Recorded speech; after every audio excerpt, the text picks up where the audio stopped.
Hello, hello, what's up? It's your girl, Keonce in the building. I gotta get my own theme song. I don't have one right now.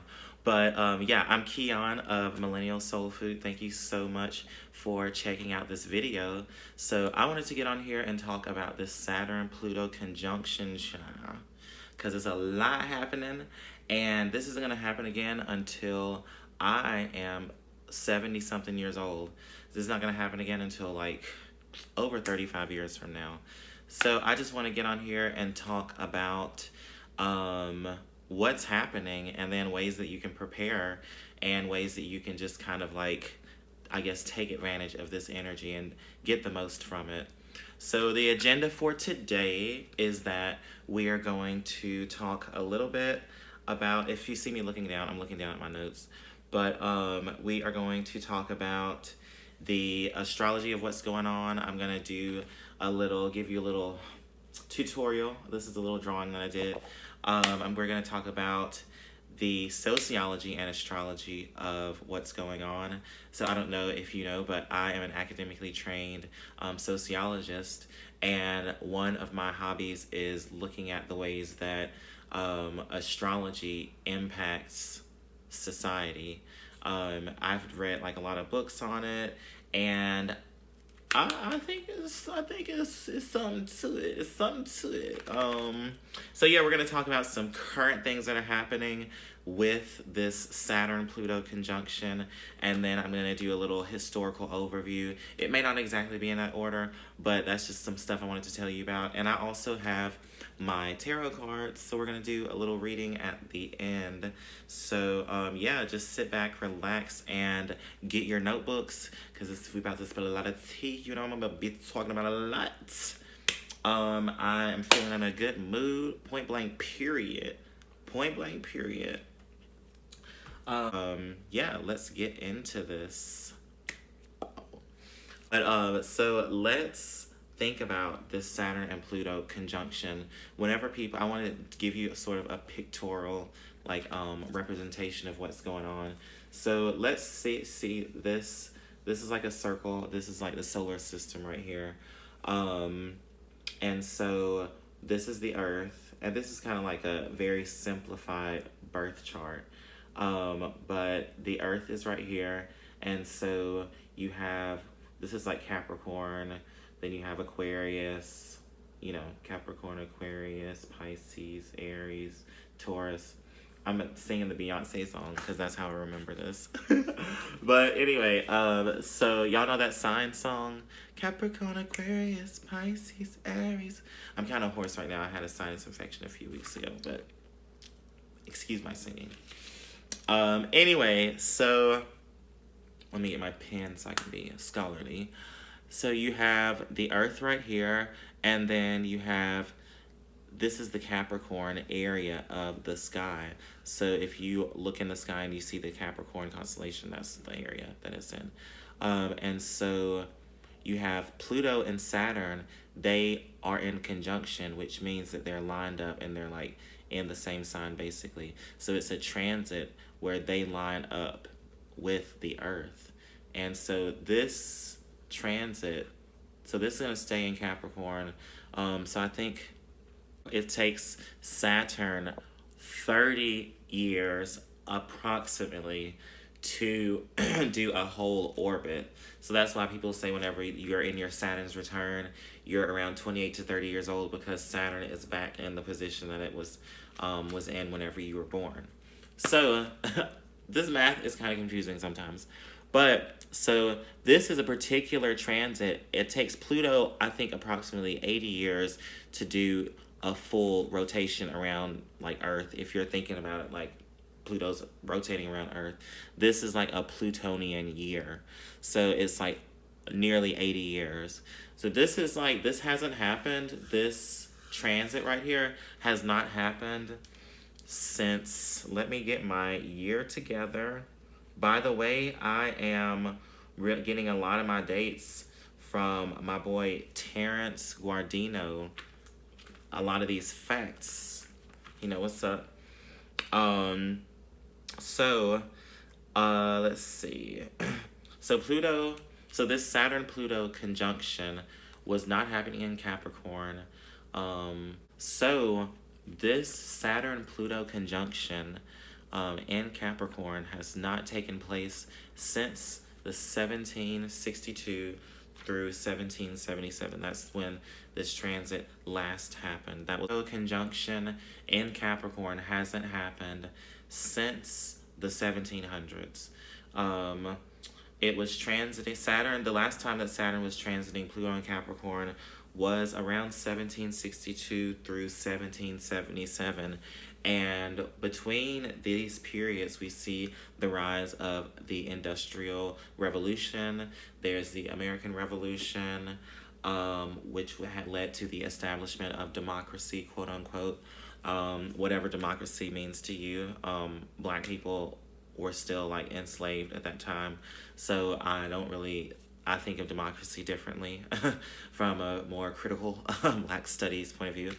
But there was a lot happening, and one of the ways that astrologers theorize that these planets affect humanity is that each planet has a different type of effect on humanity. And so in astrology,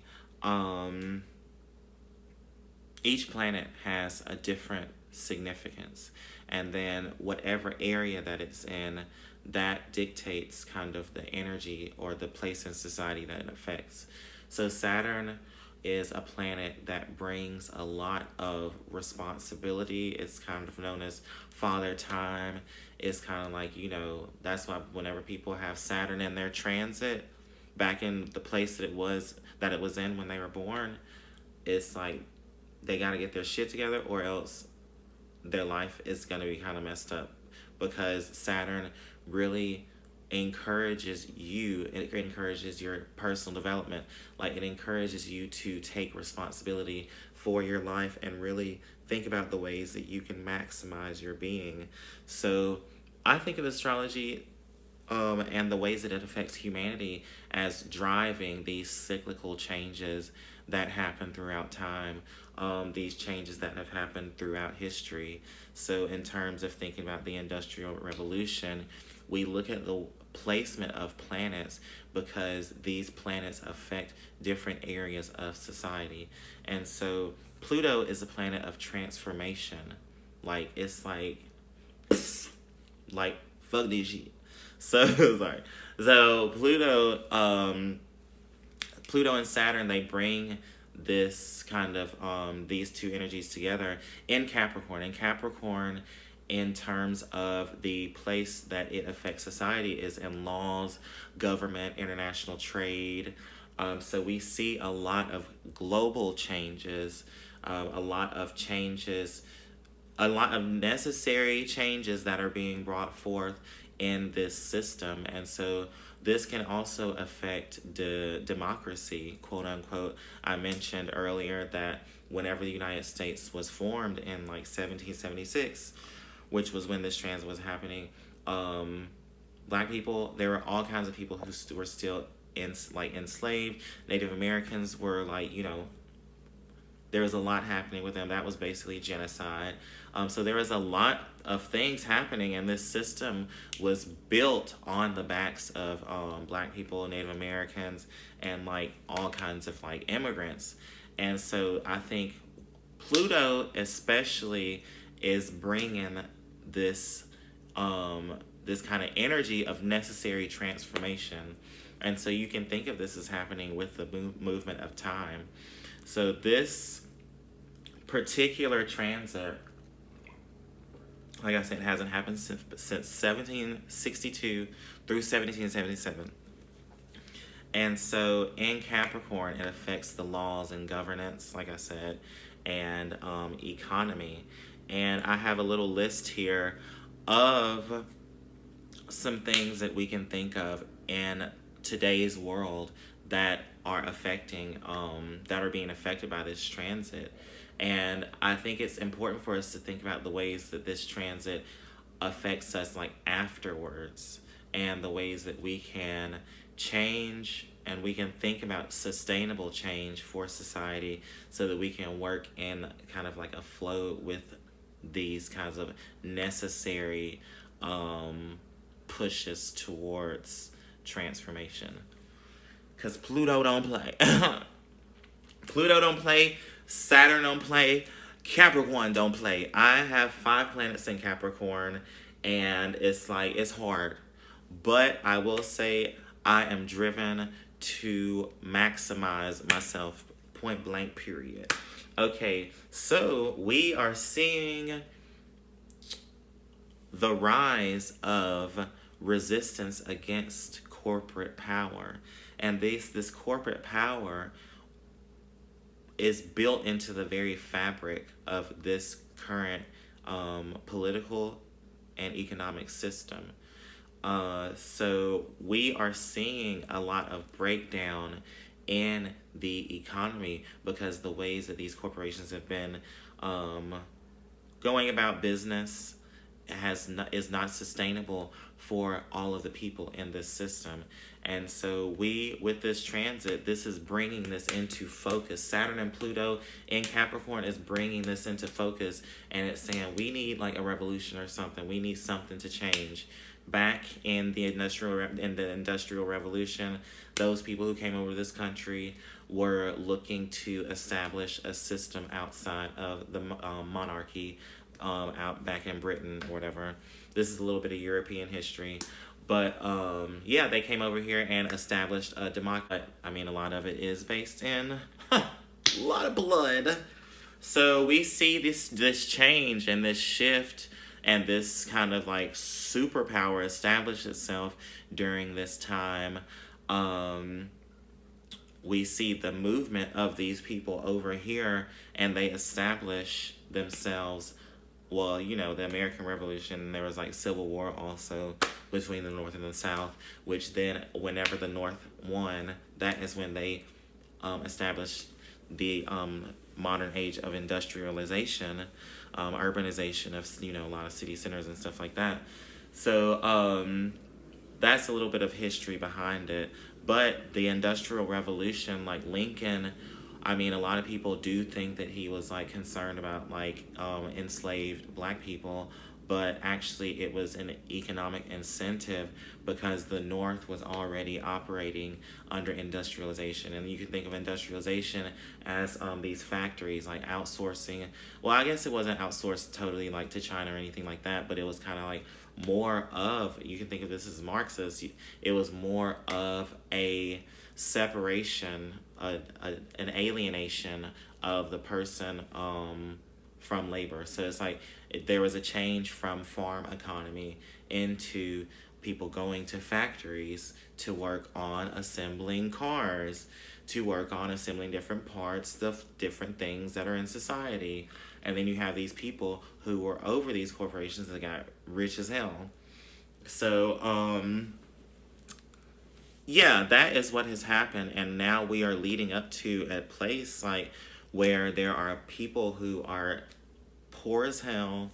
Like, ain't nobody got no kind of money, baby. Like, people are educated as hell, still got loans, can't pay their bills. So we are seeing the ways that it's kind of just time for a change. Change naturally happens, period. We can't, if we try to fight it, it's just going to be more conflict. So Meghan Markle and Prince Harry, Lord Jesus. Now Meghan Markle got some powerful yoni.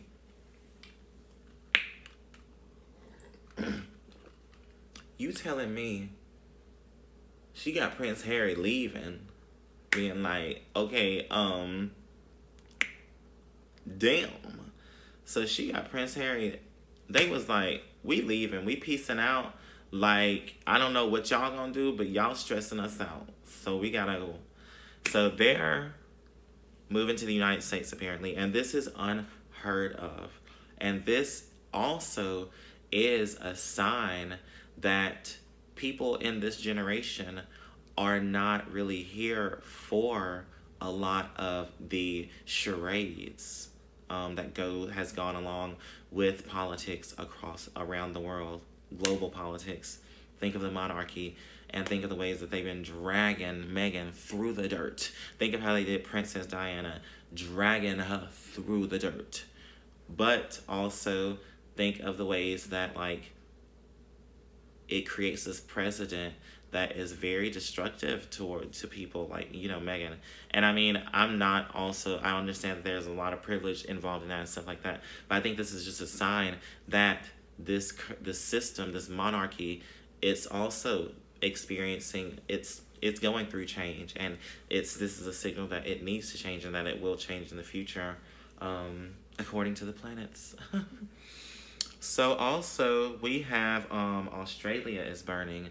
This is calamity. This is calamity. This is planetary calamity, and this is a signal that our current system of hyper-capitalism, which has grown to a rate that it has been unprecedented in human history.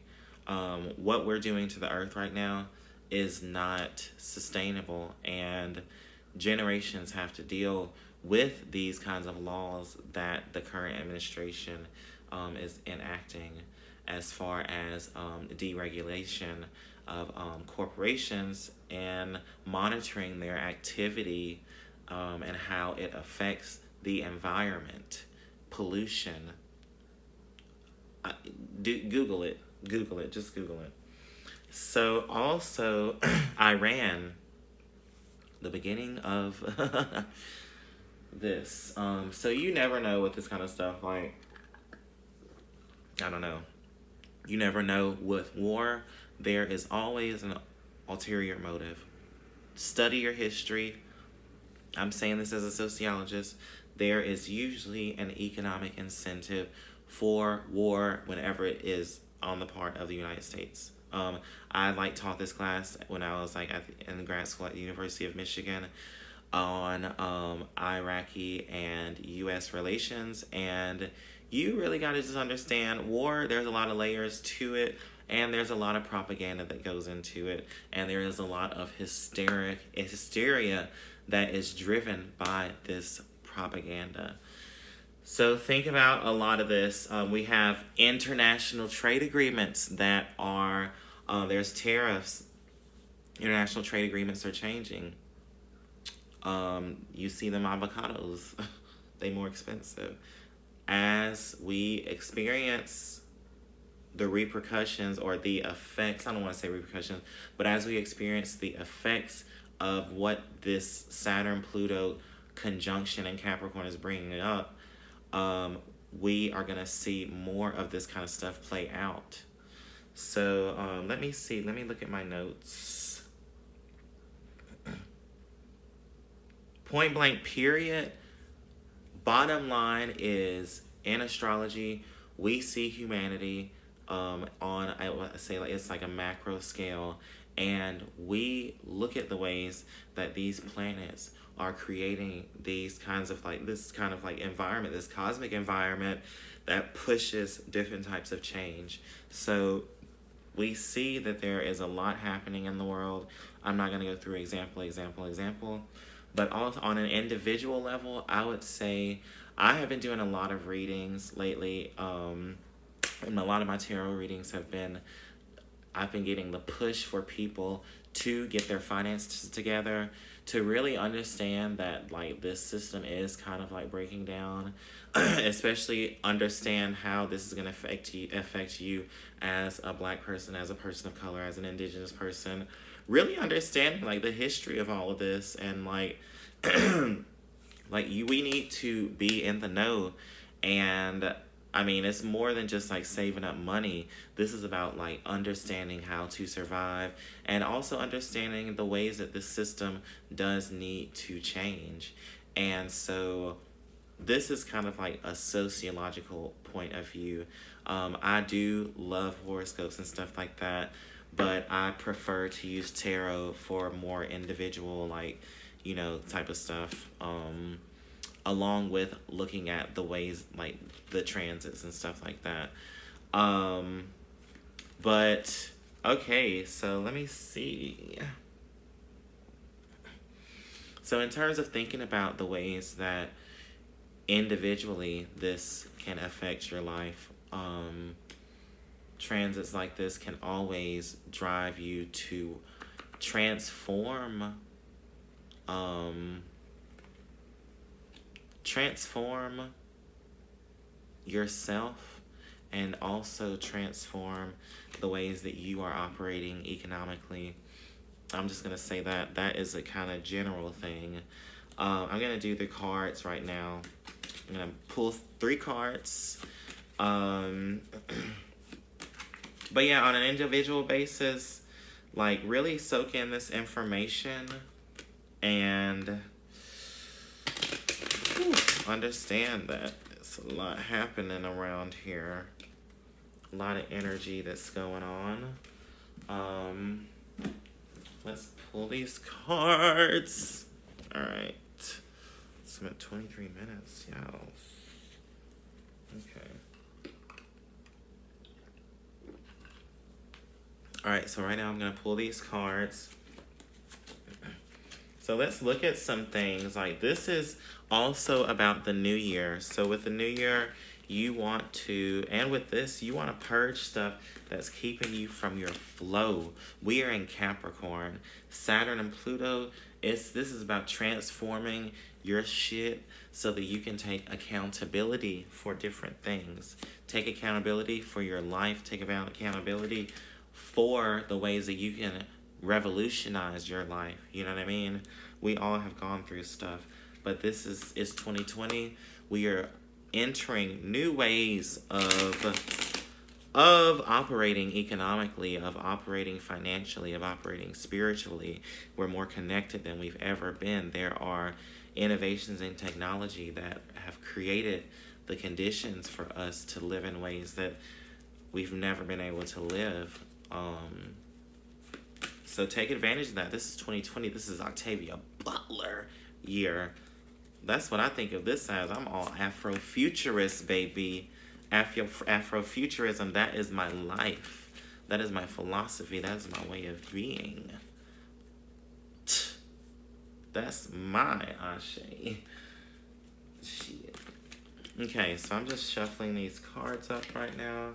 I'll spray myself with a little bit of Florida water. Take some breaths in.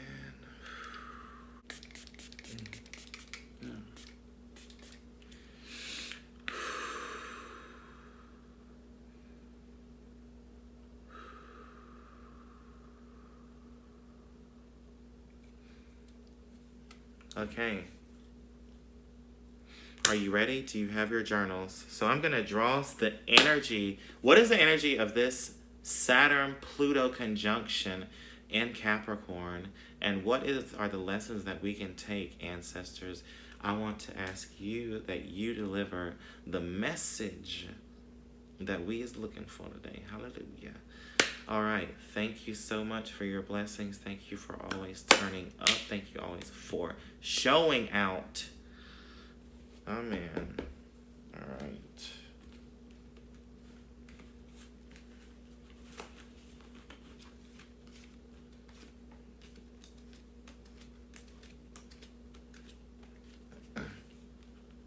Oh, I just drew 4 cards instead. Lord Jesus.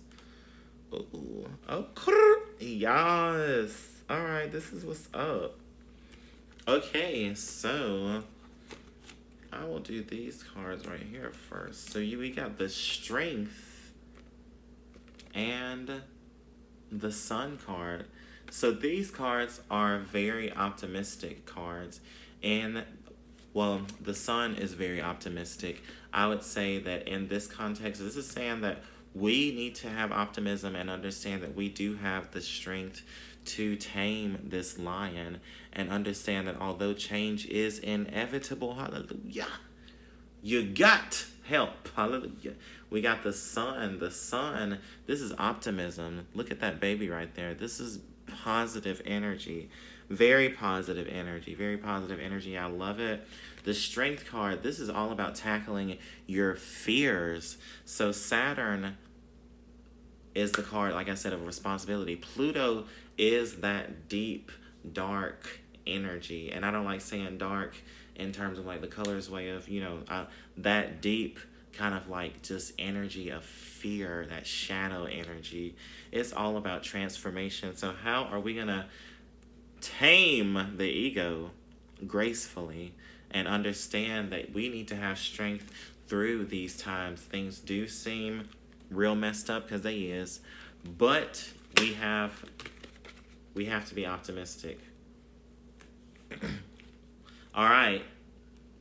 So you also got the Nine of Pentacles. So there are a lot of opportunities to make money this year. 2020 is a lot of opportunities, but you got to be ready to jump out there. You got to be ready to be ready to make a bag. You got to be ready to make a bag and make it twerk, twerk, twerk. Hey, Meg the Stallion. But yeah, you got to be ready to make a bag and make it twerk for real. Period. So this is a card of abundance. This is kind of like sister energy to, I feel like, Venetian energy, Taurus energy, also the Empress energy. This is that card of abundance. So let's get these coins together. Also, we got this Two of Pentacles. This is saying like there's a lot of stuff to shuffle, a lot of things going on. If you making your bag, if you securing your bag, you know what I mean? You might have to have a couple to a few or several side hustles. So be sure to look out for that. Like if how serious are you about your bag? I be covering the hoodoo too. If you haven't already, if you need hoodoo resources, go to Instagram, Witch Dr. Alex. It's Juju Bay. Y'all know who the peoples is for the hoodoo. Period. Y'all know books.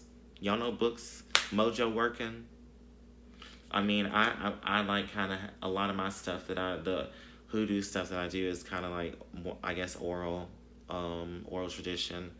But like there is plenty of documentation of ways to do candle magic. Period. You need to just be entering the energy. It don't even matter really the medium. You need to have yourself together and be ready to attune into the vibration so that you can bring in the abundance. Work on your deficit mindset.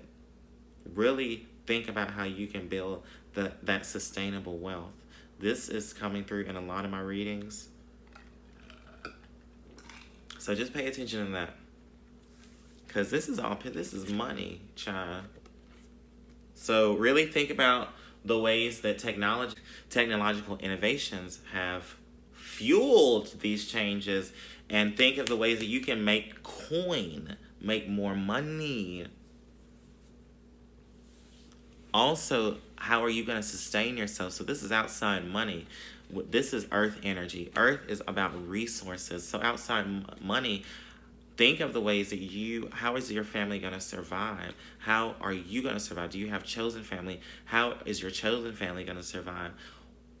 How are you going to be in the future? You know what I mean? We need to understand also, I'm not saying the end of the world is happening, but really understand that we are entering a new age of propaganda, a new age of, I don't know, it's kind of unknown, but we're entering a new age of technology, a new age of surveillance. Have y'all ever seen surveillance capitalism? Y'all need to go to YouTube and look that up. Because that is another thing. That's another 2020 thing. Everything is being looked at. Everything is being controlled through marketing. Everything is like, not everything, but a lot of it is. So we living in them times for sure. But yeah, I just wanted to get on here and do a little explanation of astrology and what's happening in society. And if you like this, share it, like it, comment, period. Hit me up if you need a reading. Instagram at Millennial Soul Food. On YouTube at Millennial Soul Food. Yeah, thank you so much. Peace and many blessings.